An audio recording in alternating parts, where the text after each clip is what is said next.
Today on What Went Wrong, we talk about the you deal with as a producer.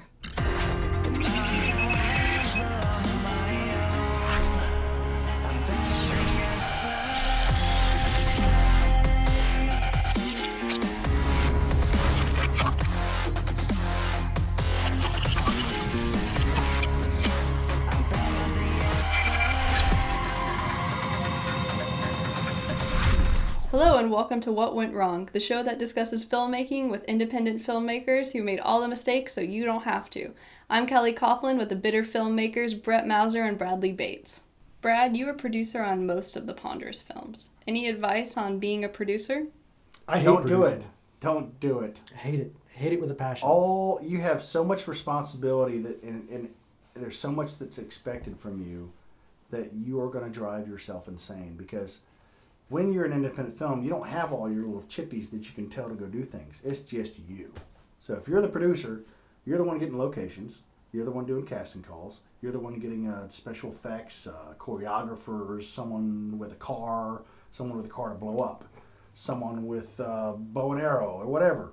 Anything that's in that script, you've got to make it happen. Yeah, because there would be nobody else to help you. Because you have guys like me saying, Brad, I need a midget in 3 hours. Where the hell did you get a midget to toss? Craigslist. This has happened. We had this movie we were going to make, and he said he didn't really want to make it, but I liked it because it was just stupid as shit, and I love stupid things. So he said, "Oh yeah, you got 5 days to make this film." I was like, "All right." It was like he called me up the next day, and he was like, "All right, I got something for you. I need it in 2 days. I need a black midget." I was like, "Oh." We're in Corpus Christi. The population is tops maybe 300,000. I was like, okay, how am I going to do this? I started, of course, I just called everybody I knew. It was like, a midget, period. I don't care what color. I don't care if it's green, purple, whatever. We just need a midget. So, can you imagine just sitting my friends, when I'm calling them, are like, what the do you need? You need a midget? What are you doing with why? What are you doing with him? He didn't have time to explain. He just okay, gotta go. You don't have a midget. Fine, let's go. Bye. So I finally found this guy. It's just awesome too because not only was he a black midget, but he was a black rapper midget. It was awesome, and then he was just beautiful. It was just the most awesome thing. So I called him up, and he just was in awe that I could actually come up with something that he thought I was going to throw a wrench into the whole deal, so he didn't get to film it because he really didn't want to film it. So he thought, oh, well, I'll give him this, and we won't have to do it. So I show up with the midget, and he had to film it. Ha ha. Touche. I said it smelled like it would have been smelling like you wouldn't have had nothing to say. I didn't say dog. I didn't say gorilla. I didn't say rabbit. Platypus or whatever else. I said gum. So let's just drop. I don't even know why I'm with you, dog. Gum. Movies are full of beautiful actors and actresses, but if you're a producer, director, or writer, don't sleep with them.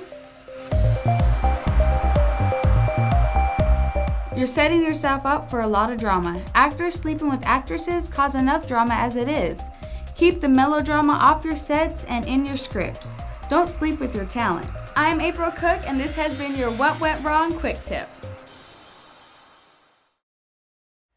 But yeah, trying to get locations because the deal is you get location and somebody backs out and they don't, and at the last second, so you've got all these actors standing around, and it's all on your shoulders, of course, because you're the one who got the freaking location.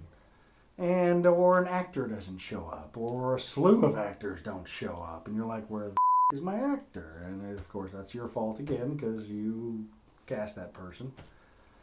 And it's just everything, anything and everything that can go wrong, it will go wrong at one time or another, and it's all your fault. Yeah. And I'll tell you, as an independent filmmaker, this is a lesson that I learned. If anyone ever says, "Hey, what's your biggest regret?" This is my biggest regret. And it was when we were shooting Bad Mojo, and I think I've told you this before once or twice. It was the nightclub incident. If you're an independent filmmaker and you've got a team like Brad and I worked as a team together, stick by your team. don't abandon them. And that's something that I did to you. The location guy led us into the location. We'd start to set it up. We were going through practices, going through lines, and all the cameras and everything's all set up. We had like 40, 50 actors there.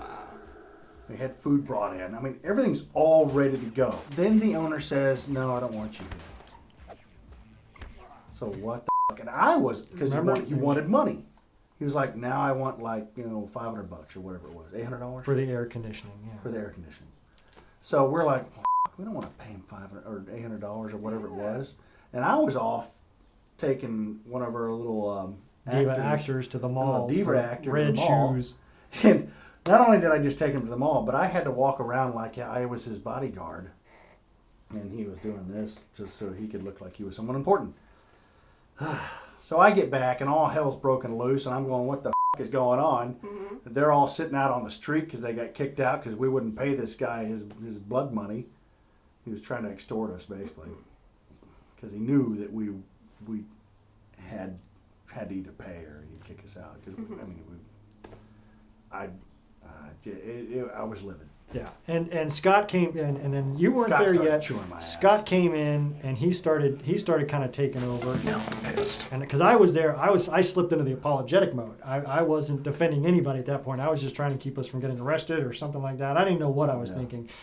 And then once Scott started chewing it, I didn't say anything, and then I started kicking in a little bit. Well, this should have been taken care of. I thought you had this. I thought I had that, and I was kind of basically, I think I was playing. I was for him, I was playing for the club owner, I think, so that they wouldn't say. I was still trying to angle for maybe we can get some, maybe we can still shoot here, and I threw Brad to the wolves. Pretty much like this. Yeah, I threw him to the wolves. I'll admit, I threw him to the wolves, and that was the wrong thing to do. When even if you hate each other and you're at each other's throats, when something like that happens, you've got to present to the crew. Yeah, well, you've got to present. We learned that later because he was in another incident where he was shooting a movie.